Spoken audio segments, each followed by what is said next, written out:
এই তাসলিমা নাসরিন বেশ্যাডায় গত 2 সপ্তাহ আগে হসপিটালে বইয়া ফেসবুক একটা স্ট্যাটাস দিছে এরকম যে আমার পাও লুলা হওয়ার কারণে যদি গজব পড়ে থাকে নবী মুহাম্মদের যে দাঁত ভাঙছে ওটাও গজব পড়ছে।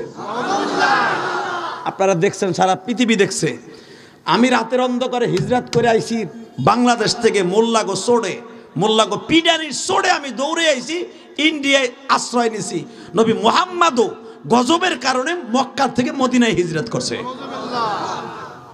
যদি আমি অনেক বিবাহ করার কারণে যদি আমার গুনাহ হয়, একাধিক স্বামী রাখার কারণে যদি মোল্লারা আমারে কাফের ফতোয়া দেয়, মুহাম্মদ 11টা বিয়ে করছে, বহু বিবাহ করছে, তাহলে মুহাম্মদও কাফের। শুনছেন এই বেশ্যাটা কি কইছে? 1-2 সপ্তাহ আগে ওই হসপিটালে বইয়ে কয় জুতা দিয়ে বাইরে বা গোড়ার ডিম খালি মুখ দিয়া। তাসলিমা নাসরিন এই দেশে নাই, ওর খালাতো ভাই মামাতো ভাই দেশে আছে না নাই? তা না হলে ওর খালাতো ভাই না থাকলে কেমনে কয় যে বান্দরের ফাঁসার থেকে ল্যাস পড়ে গেছে, মানুষ হয়ে গেছে। ও তো তাসলিমা নাসরিন আরো বড় শয়তান, কথা বল না কেন?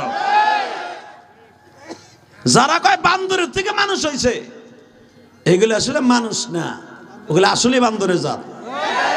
অগজানাজা বাংলাদেশ হবে না। আল্লাহ হেফাজত করুক, জোরে করে আমিন। আমার নবীর কষ্টের কথা শুনে যাদের চোখে পানি আসবে, এই মানুষটা একদিন না একদিন নবীকে স্বপ্নে দেখে মৃত্যুবরণ করবে। আর আমার নবীকে জীবনে একবার যারা স্বপ্নে দেখবে সে ডাইরেক্ট জান্নাতে যাবে। এবার রেডি হন ইনশাআল্লাহ। আল্লাহ তোমার কাছে কিছুই চাই না, তোমার নবীরে একবার স্বপ্নে দেখো। যেই মানুষটা জীবনে আমাগো রাইখে জান্নাতের খাবার বহুতবার প্লেট আসছে খায় নাই, যেই মানুষটা জীবনে কোনোদিন দুনিয়ার সব নবী কিয়ামতের মাঠে গাল ভরা দাঁত লইয়া উঠবে, তোমার হাবিবের 2টা দাঁত ভাঙ্গা থাকবে। এই ভাঙা দাঁত 2টা লইয়া তোমার আরশে আজিমের নিচে দাঁড়ায় বলবে আল্লাহ, আবার এই ভাঙা দাঁত 2টার বিনে ভাই আমার গরিব উম্মত, কাশিয়ানের উম্মত, মুর্শিদপুরের উম্মত, আলফা ঢাকা বোয়ালবাড়ির উম্মতরে মাফ করে দাও।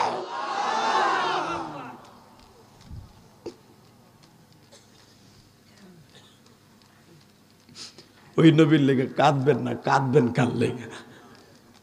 মাননীয় প্রধানমন্ত্রী পদ্মা সেতু করার পরে তার লেগে যদি দোয়া করতে পারি, যেই মানুষটা আমার জন্য সারা জীবন কাঁদছে, সারা জীবন উম্মতের লেগে এখনো কাঁদে, ওই মানুষটার লেগে কাঁদবা না, কাঁদবা কার লেগা?